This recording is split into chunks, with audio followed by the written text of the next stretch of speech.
ইসলামী যুব আন্দোলন বাংলাদেশ ঢাকা মহানগর উত্তর শাখা কর্তৃক আয়োজিত আজকে যুব সম্মেলনের সম্মানিত সভাপতি, নেতৃবৃন্দ, সকল স্তরের ইসলাম প্রিয় দেশপ্রেমিক ভাইয়েরা আমার, ইসলামী আন্দোলন বাংলাদেশ কি ও কেন, ইসলামী আন্দোলন বাংলাদেশ কি চায়, এদের বক্তব্য কি, আদর্শ কি, নীতি কি, এদের চাহিদা কি, কর্মসূচি কি, এ বিষয়ে অবশ্যই আমাদেরকে জানতে হবে। নয়তো ভুল মেসেজ আপনাদের কাছে বুঝবে। আমরা কেন এসছি? অনেকে ভাবতে পারেন হুজুরে আসছে রাজনৈতিক ফায়দা অর্জন করার জন্য, ক্ষমতা যাওয়ার জন্য। আসলে ইসলামী আন্দোলন বাংলাদেশ শুধু ক্ষমতামুখী কোনো দল নয়। ইসলামী আন্দোলন বাংলাদেশ বিশ্বাস করে শুধু ক্ষমতার পট পরিবর্তন মানুষের ভাগ্যের পরিবর্তন করতে পারে না। ইসলামী আন্দোলন বাংলাদেশ বিশ্বাস করে শুধু দেশ এবং দল নীতি পরিবর্তনের মাধ্যমে মানুষের শান্তি আসতে পারে না। এই ভূখণ্ড বারবার পরিবর্তন হয়েছে, বারবার, একবার না। এক সময় মুসলমানদের শাসন ছিল, কিছু মুনাফিকের কারণে ব্রিটিশ 200 বছর শোষণ করেছে। আবার ব্রিটিশদের বিরুদ্ধে পড়তো মুসলমানরাই আন্দোলনের সূচনা করেছিল 1843 সালে। আপনারা জানেন ব্রিটিশ হটাও আন্দোলনের সবচেয়ে বেশি জীবন দিয়েছে মুসলমান। ইন্ডিয়ার গেটের মধ্যে ব্রিটিশ হটাও আন্দোলনে যারা শাহাদত বরণ করছে তাদের নাম লেখা আছে। সেখানে সবচেয়ে বেশি অংশগ্রহণ করছে কারা ভাই? মুসলমান। বেশি শহীদ হয়েছে মুসলমান, সূচনাও করেছিল মুসলমান। পরবর্তীতে সবাই সংযুক্ত হয়েছে সেটা পরে, কিন্তু সূচক ছিল কারা? মুসলমান। শাহ আব্দুল আজিজ সাহেব রহমতুল্লাহ আলী।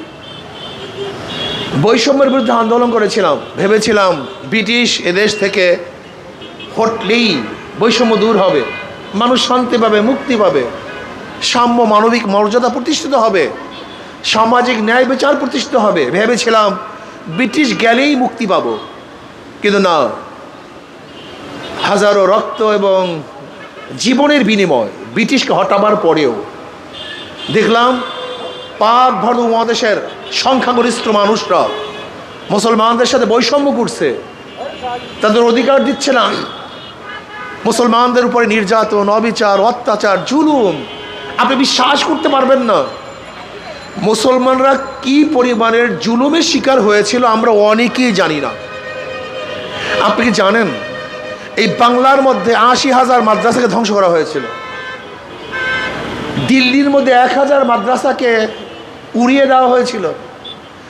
80,000 আলেমকে শহীদ হইতে হয়েছিল। 80,000 আলেমকে শহীদ করছে। চাকরি চর থেকে শুরু করে খায়বার পর্যন্ত এমন কোনো গাছ ছিল না যে গাছের মধ্যে একজন আলেমকে ফাঁসিতে ঝুলানো হয় নাই। এত কষ্টের বিনিময় ব্রিটিশ হটাতে আমরা সক্ষম হয়েছিলাম, কিন্তু বৈষম্য দূর করতে পারিনি। আবার মুসলমানরা কি চিন্তা করছে? মুসলমানদের জন্য আলাদা ভূখণ্ডের প্রয়োজন, আলাদা দেশের প্রয়োজন। যদি আলাদা দেশ করতে পারি মুসলমানদের জন্য, তাহলে বৈষম্য দূর হবে, মুসলমান শান্তিতে থাকতে পারবে। এই মুসলমানদের আন্দোলনের কারণেই পাকিস্তান নামে একটা দেশ আমরা পেয়েছিলাম। পাকিস্তান ভারত থেকে আলাদা হওয়ার কি কারণ ছিল? ধর্মের কারণ। সেই ধর্মটা কি? ইসলাম, অন্য কোনো ধর্ম না। শুধু মুসলমানদের জন্যই ভারত থেকে আলাদা হয়ে পাকিস্তান নামে একটা কান্ট্রি করলাম। ভেবেছিলাম এইবার বৈষম্য থাকবে না, মানুষ শান্তি পাবে, মুক্তি পাবে, স্বাধীনতা পাবে। কিন্তু কি দেখলাম? পশ্চিম পাকিস্তানের মানুষগুলি পূর্ব পাকিস্তানের মানুষের সাথে বৈষম্য করছে। আবারও চিন্তা করলাম, না, পাকিস্তান থেকে আলাদা না হতে পারলে আমাদের বৈষম্য দূর হবে না, শান্তি পাবো না, মুক্তি পাবো না। 71-এর কি স্লোগান ছিল? সাম্য, মানবিক মর্যাদা, সামাজিক ন্যায় বিচার প্রতিষ্ঠিত করার জন্যই কিন্তু আমরা পাকিস্তান থেকে আলাদা হয়েছিলাম। ভেবেছিলাম এইবার বৈষম্য থাকবে না, সবাই শান্তি পাবো, মুক্তি পাবো, জুলুম নির্যাতন থাকবে না, হত্যা থাকবে না, ধর্ষণ থাকবে না, গুম থাকবে না, অবিচার থাকবে না। যেখানে খাদ্যের সাম্যতা হবে, সবাই পেট পুরি খেতে পারবো, বস্ত্রের সাম্যতা হবে, সবাই বস্ত্র পরিধান করতে পারবো, শিক্ষার সাম্যতা হবে, প্রত্যেকে শিক্ষিত হতে পারবো, বাসস্থানের স্বাধীনতা থাকবে, যেখানে সবাই বাসস্থানের মধ্যে থাকতে পারবো, চিকিৎসার স্বাধীনতা থাকবে, যেখানে চিকিৎসার অভাবে কেউ ধুকে ধুকে মরবে না। এর জন্য বহুত বুক ভরা আশা নিয়ে ৭১ আন্দোলন করেছিলাম। বহুত মানুষ শহীদ হয়েছে, জীবন দিয়েছে, রক্ত দিয়েছে। কিন্তু ৭১ থেকে 2024-এ 53 বছর যারা ক্ষমতায় ছিল তারা বৈষম্য দূর করতে পারেনি। আবারও 2024-এ বৈষম্য বিরোধী আন্দোলন। বৈষম্য দূর করতে হবে। বৈষম্য দূর করার জন্য বারবার তো আন্দোলন করেছিলাম, কি দূর হচ্ছে না কেন? আসলে মূল জায়গায় আমরা কেউ যাইনি। সমস্যা এখানে। আমরা আইয়ুব খানের শাসন দেখেছি, আমরা জিয়াউর রহমানের শাসন দেখেছি, শেখ সাহেবের শাসন দেখেছি, সত্তার সাহেবের শাসন দেখেছি, আমরা খালেদা জিয়ার শাসন দেখেছি, শেখ হাসিনার শাসন দেখেছি, বহুত নেতার শাসন দেখেছি, কিন্তু বৈষম্যতার দূর করতে দেখি নেই। সবাই বৈষম্য, জুলুম, অত্যাচার, অবিচার। আমরা বহু দলের শাসন দেখেছি, মুসলিম লীগের শাসন দেখেছি, আওয়ামী লীগের শাসন দেখেছি, বিএনপি শাসন দেখেছি, আমরা জাতীয় পার্টির শাসন দেখেছি, বহু দলের শাসন দেখেছি। ভাগ্যের পরিবর্তন দেখিনি। ভেবেছিলাম 2024 5ই আগস্টের পরে বৈষম্য থাকবে না, যেহেতু আন্দোলনটাই বৈষম্য বিরোধী, জুলুম থাকবে না, অত্যাচার থাকবে না। কিন্তু 5ই আগস্টের পরে আবারও দেখি সেই চাঁদাবাজি, আবারও জুলুম, আবারও চুরি, আবারও ডাকাতি, আবারও নির্বিচারে ইউনিভার্সিটিতে হত্যা। এই 5 তারিখের পরে ইউনিভার্সিটিতে হত্যা হয়েছে বিনা বিচারে। আবার আমার মারা ধর্ষিতা হচ্ছে। আওয়ামী লীগের আমলে যেরকম থানার মধ্যে মিথ্যা মামলার পাহাড়, আজও সেই মিথ্যা মামলার পাহাড়।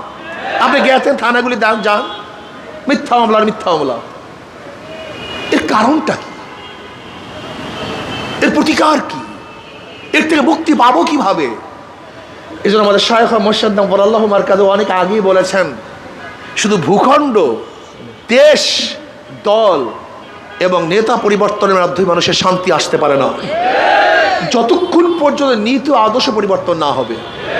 যেমন একজনের নাম এ, একজনের নাম বি, একজনের নাম সি। এ ও সোর, বি ও সোর, সি ও বেচারায় সোর। ক্ষমতা আছে এ, সে কি করবে? কথা বলেন, আন্দোলন করেন, চোর হটাও, অবরোধ করেন, চোর হটাও, হরতাল দেন, চোর হটাও, রক্ত নেন, চোর হটাও। হটালেন চোর, বসালেন বি, সে কি করবে? আবারও আন্দোলন, আবারও অবরোধ, আবারও হরতাল, আবারও মিছিল, আবারও মিটিং। হটাও বি, বসাও সি, সে কি করবে? ঘটনাটা কি? এ হটালাম তাও চুরি, বি হটালাম তাও চুরি, সি হটালাম তাও চুরি। এর কারণটা কি?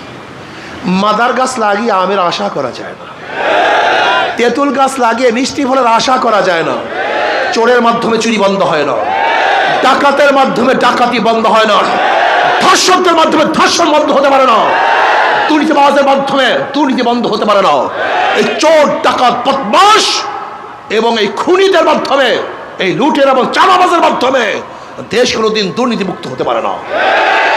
এর জন্য শুধু নেতা নয়, নীতির পরিবর্তন চাই। শুধু নেতা নয়, নীতির পরিবর্তন চাই। যতদিন পর্যন্ত নীতির পরিবর্তন না আসবে, শুধু চেহারা পরিবর্তন হবে, ঘুষের পরিবর্তন হবে না, হাতের পরিবর্তন হবে, চুরির পরিবর্তন হবে না। মনে কিছু নিয়েন না। ইয়েস, ওসি সাহেব বিদায় হয়, কিন্তু ঘুষ সাহেব সে তো চেয়ারেই বসে থাকে, আনন্দ করে। এসপি সাহেব বিদায় হয়, কিন্তু দুর্নীতি সাহেব সে তো রুমের মধ্যে ঘুরতে থাকে। ডিসিতে পরিবর্তন হয়, কিন্তু অপকর্ম ওই বিল্ডিংয়ের মধ্যে ঘোরে। ডিসি অফিসে যে কারবার চলে, এমন কোনো খাত নাই, কথা কয় না।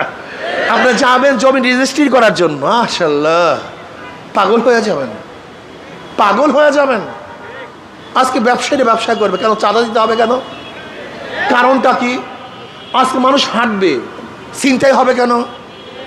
আজকে বাংলাদেশের দুর্নীতির বিরুদ্ধে এত আন্দোলন, মানবতার পক্ষে এত আন্দোলন, আজকেও ঢাকা শহরে হাজারো আশরাফুল মাখলুকাত, এই মানব সন্তান এক মুঠা খাদ্যের জন্য কেন কাক কুড়ির সাথে লড়াই করবে, এই বাংলাদেশ দেখতে চাই না। কেউ থাকবে 10 তলায় আর কেউ থাকবে 20 তলায়, এই বাংলাদেশ দেখতে চাই না।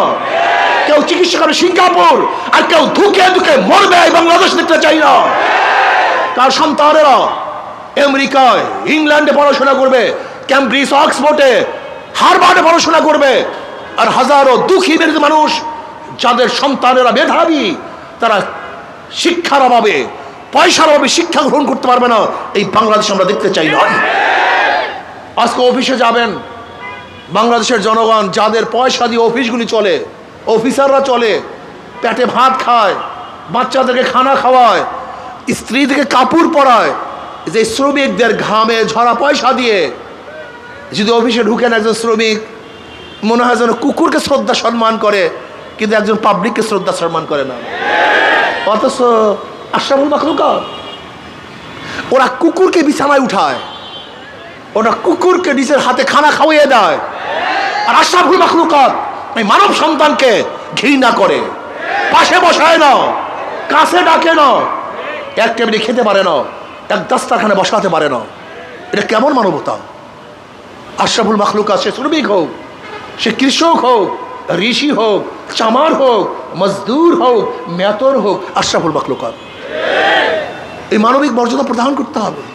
এটা সবাই মানুষ, হয়তো আল্লাহ আমাকে বড় লোক বানাইছেন, কাউকে গরিব বানাইছেন, হতেই পারে, কিন্তু অশ্রদ্ধা করা যাবে না, অসম্মান করা যাবে না। আজকে আশরাফুল মাখলুকাতের সাথে যে ব্যবহার করা হচ্ছে, আজকে কাজের বুয়ার সাথে যে ব্যবহার করা হয়, একজন গেটের দারোয়ানের সাথে যে ব্যবহার করা হয়, ওরা মানুষ না, ওরা জানোয়ারের চেয়েও খারাপ।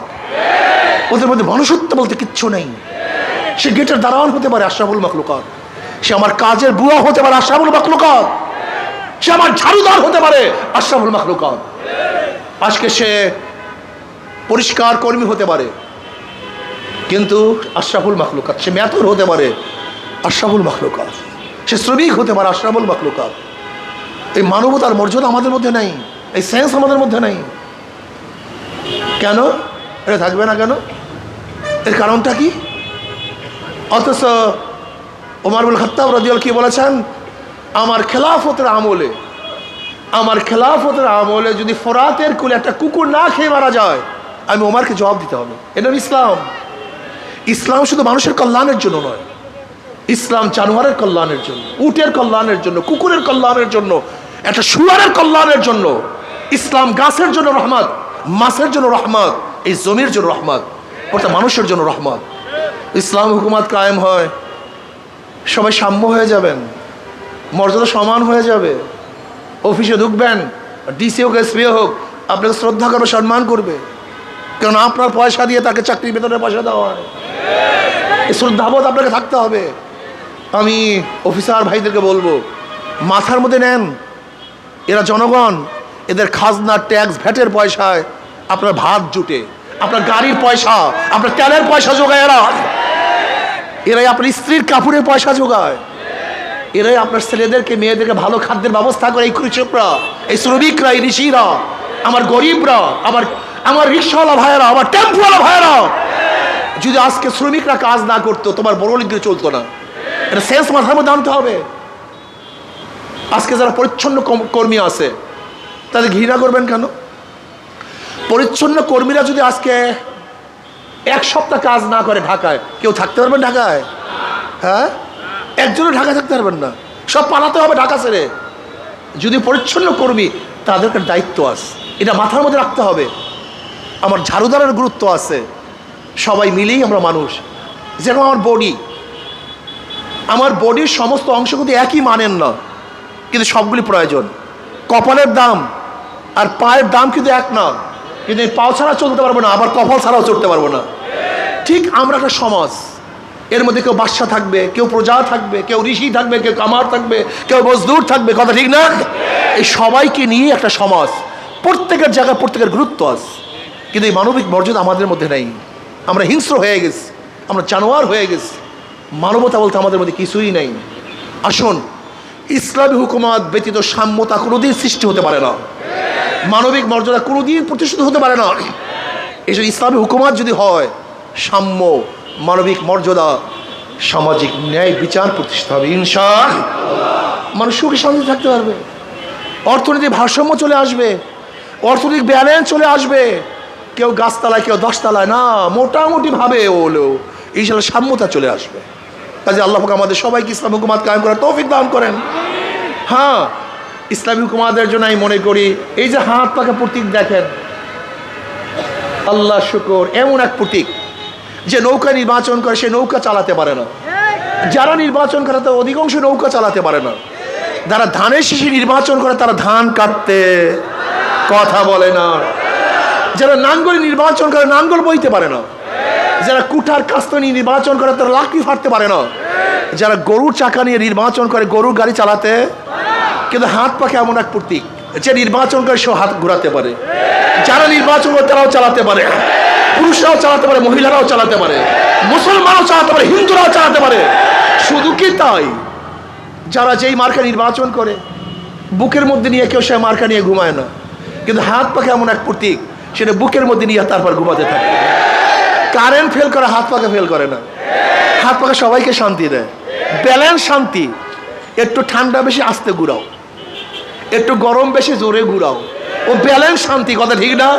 আমি মনে করি হাত পাখা যদি নির্বাচিত হয় ব্যালেন্স শান্তি হয়ে যাবে ইনশাআল্লাহ, ব্যালেন্স শান্তি সৃষ্টি হয়ে যাবে, সবাই শান্তি পাবে। যেখানে যতটুকু শান্তির প্রয়োজন ইনশাআল্লাহ হাত পাখা বিজয় হলে সেখানে শতরূপ শান্তি প্রতিষ্ঠিত করার ব্যবস্থা করা হবে ইনশাআল্লাহ। রাজি আছে না? ঠিক আছে ইনশাআল্লাহ। আজকে থেকে দাওয়াত দেন, দাওয়াত। মানুষ বুঝে না, অনেক গাঁজাখোর মনে করে ইসলামী হুকুমাত হইলে আমার গাঁজার অবস্থা কি হবে। ওরে বেয়াকুব এক গাঁজাখোর আমাকে বলে, হুজুর আমার গাঁজার অবস্থা কি? আমাকে কোনো টেনশন নাই। কল তা আবার কেমন?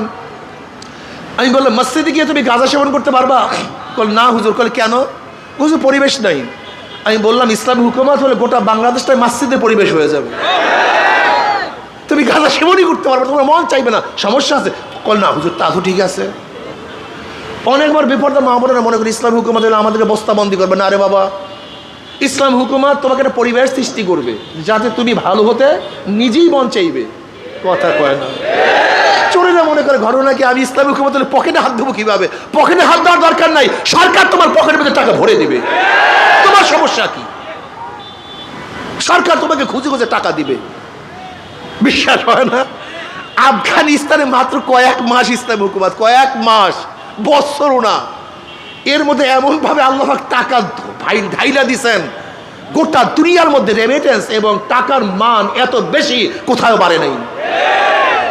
ওয়ালাউ আন্না হালাল কুরা আমানু ওয়াত্তাকাও লাফাতাহনা আলাইহিম বারাকাতিম মিনাস সামাই ওয়াল আরদ। যদি তাকওয়া অর্জন করো আল্লাহ জমিন এবং আসমানের সমস্ত বরকতের দরজা খুলে দেবে। জমনের খাওয়া খা। ওমান ইয়াত্তাকিল্লাহ ইয়াজআল লাহু মাখরাজা ওয়া ইয়ারযুকু মিন হাইসু লা ইয়াহতাসিব। জমনের খাওয়ান খাওয়াইবে আল্লাহ। তুমি কি দেখছো গোটা দুনিয়ার যেখানে ইসলাম আছে, ইসলামিক কান্ট্রি আছে, টাকার কোনো অভাব নাই, খাইবে কে নাই। ইসলামিক হুকুমাত যদি হয় চোরেদের চুরি করার দরকার নেই, গুন্ডাদের গুন্ডামি করার দরকার নেই, যারা দুই নম্বরে বাটপারি করে পেটটা চালান দুই নম্বরই করার দরকার নাই। ইসলামী হুকুমাত হলে আপনাকে ভালো খাদ্যের ব্যবস্থা করে দেবে, রেজেকের ব্যবস্থা করে দেবে ইনশাআল্লাহ। ইসলামী হুকুমাত হলে বাংলাদেশের ইসলাম সরকার বিদেশে পাঠাবার জন্য সরকারি ফান্ড খুলবে। কত যুবক বিদেশে যেতে চাও, কোনো টাকার প্রয়োজনে সরকার ডোনেশন দিবে। বিদেশে যাবা, কামাই করে টাকা ফেরত দিবা, 1 টাকাও সুদ দেওয়া লাগবে না। কেন? ইসলামের গোটা অর্থনীতি যুবকদের জন্য। চুরি হবে না তুমি। 28 লক্ষ কোটি টাকা বিদেশে পাচার করা হবে না। এই 28 লক্ষ কোটি টাকা জনগণের জন্য ব্যবহার করা হবে। তাদের কাছে কাছে খাদ্য পৌঁছানো হবে, বস্ত্র পৌঁছানো হবে, শিক্ষা পৌঁছানো হবে ইনশাআল্লাহ। বিদেশে পাচার করা হবে না টাকা। তোমার সমস্যা কি? টাকা দিয়ে করবাটা কি? জন্মের মতো টাকা দিয়ে গাইডে ফেলামো তোমাদেরকে। তুমি কি জানো 4 বছরের বাজেট, 1 বছরের বাজেট হয় 7 লক্ষ কোটি টাকা, আর বিদেশে পাচার হয়েছে 28 লক্ষ কোটি টাকা। 28 লক্ষ কোটি টাকা বিদেশে পাচার হয়ে গেছে। কি ভাবছেন? এই 28 লক্ষ কোটি টাকা যদি জনগণকে ব্যবহার করা হইতো, সামনে খাওয়া খাইতাম, খাইয়ে দিশা পাইতা না, পয়রা দিশা পাইতা না, সব চুরি হয়ে যায়। তুমি কি দেখো না প্রেসিডেন্ট আব্দুল হামিদ সাহেব কি বলেছেন? প্রতি বছর যেই পরিমাণের টাকা দুর্নীতি হয়, প্রতি বছর যেই পরিমাণের টাকা দুর্নীতি হয় তা দিয়ে প্রতি বছর 2টা পদ্মা সেতু করা যায়। কয়টা পদ্মা সেতু? 2টা প্রতি বছর করা যায়। তুমি জানো কি পরিমাণ টাকা চুরি হয়?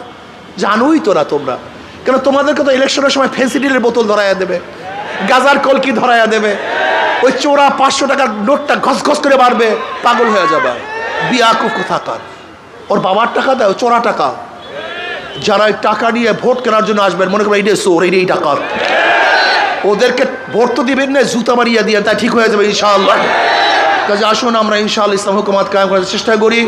আল্লাহর জমিনে আল্লাহর হুকুমাত কায়েম করব, ইসলামের জন্য লড়বো, মানবতার জন্য লড়বো, দেশের জন্য লড়বো, প্রত্যেকটা জনগণের ইজ্জতকে রক্ষা করার জন্য লড়বো ইনশাআল্লাহ। রাজি আছেন ইনশাআল্লাহ? আল্লাহ আমাদের সবাইকে কবুল